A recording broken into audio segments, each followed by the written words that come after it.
Hey, this is Max at 343 Labs. We're a music production school based in New York City, Berlin, and online. And today I'd like to show you a clip by one of our instructors, John Selway, which is taken from 343 TV, which airs right here on our channel several days per week. Now, if you want to watch the full stream, head over to studio.343labs.com, the link in the description, which is our new producer hub where you can meet other producers, get free content, collaborate, and get feedback on your music. Enjoy the clip. Well, so for example, I already have just this kick drum with some rumble.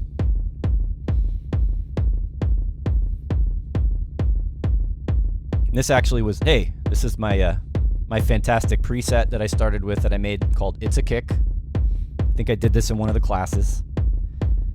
Real simple. Like anyone could do this. I'm going to turn all the effects off for a second. Actually, no, let's leave them on and go. Right, I might forget like which effects I use. So just bringing the amount down. It's like a wet dry for the whole entire effects chain at once. We'll go back over. And I guess, you know, we'll break down a little bit of this for those of you who are unfamiliar with FM8 and maybe even FM synthesis in general. Right. But everything we're hearing is coming out of F. F is an operator. An operator is an oscillator and an envelope, basically, right?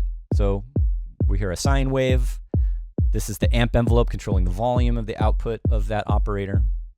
There's also, you know, what's making this a kick is right now why it sounds punchy is this pitch modulation. There's a separate envelope that modulates the pitch or the frequency of all of the waveforms, all of the operators. Let's actually bring that. Actually, you know, I can go back to F and say I don't want pitch modulation anymore. So now that's what we're starting with, and this is how you always start synthesizing a kick, whether it's FM or not. Is you're basically starting with a bassy waveform like a sine wave, you know, low frequency, and pitch modulating it. And FM is awesome for making drums, right? Because you have a lot of control over, like very precise control over which frequencies you want to happen when. And also it's really good at bright metallic and sounds and noise, and a lot of drums have those elements in it, you know, like they have metallic or ringy kind of elements, or they have noise in them combined with more tonal things. So yeah, just the pitch modulation makes it sound like a punchy kick drum. And you know, this isn't exclusive to FM8, but FM8 has these really precise, complex envelopes. You can add as many breakpoints as you want. They're totally flexible envelopes. All right, I don't want to mess with that. That's my modulator. We'll come in a second. Yeah, so this is a kind of an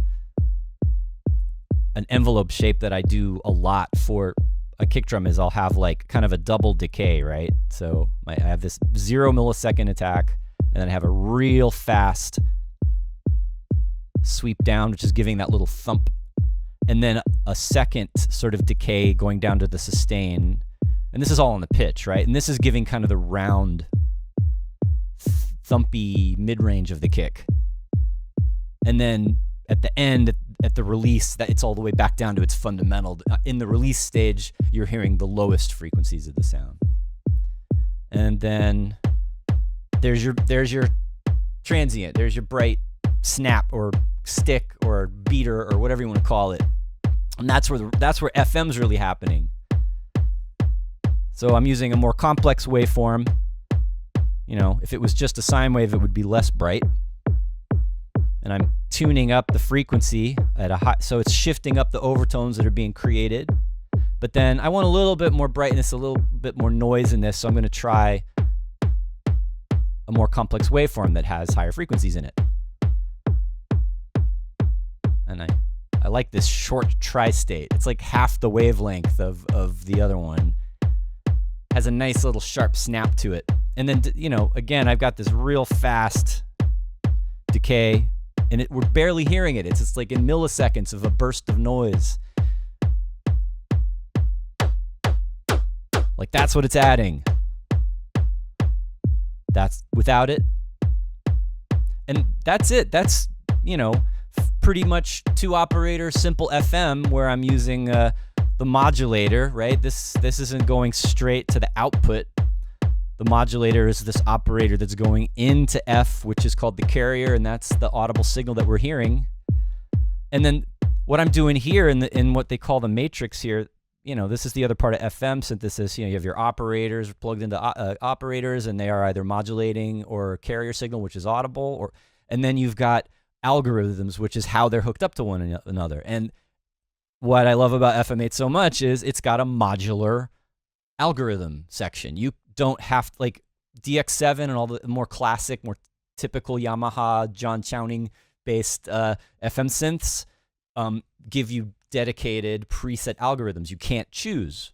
And so this is the first reason why I love FM8 so much, is you can put any operator into any order you want. And you can start from a blank slate. And this is also why I think it's great for teaching, because it's very clear, like that's, E is not plugged into F. Now F is just, our thump. And then, okay, I want to add brightness to this. E goes into F.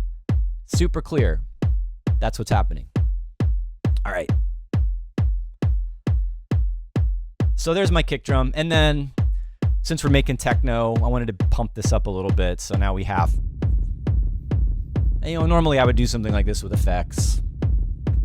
But I just thought, hey, since we're just sticking only to FM8, let's see what it can do. What does it sound like? So I added a little overdrive to that just to thicken it up, dirty it up a little bit. I'm EQing it. I'm not 100% sold on that EQ, but... And then we've got some reverb. Right? Getting just not complicated, overly processed, just rumble, just space in the background. And then I thought, okay, I want it to be a little bit more rumbly, so how can I simulate that? And I'm using some sort of not synchronized delays, just a little bit of, it makes it sound like it's shaking a little bit. All right. So, all right, that was a lot about a kick drum, but I just wanted to throw in a little bit of, FM synthesis basics for any of you out there who are totally new to how FM works, right? I hope you enjoyed that. Again, if you want to watch the full stream, head over to studio.343labs.com, link in the description below. And that is our new producer hub where you can find free content, collaborate with other musicians, get feedback on your music, and just meet a community of like-minded artists and producers. See you next time.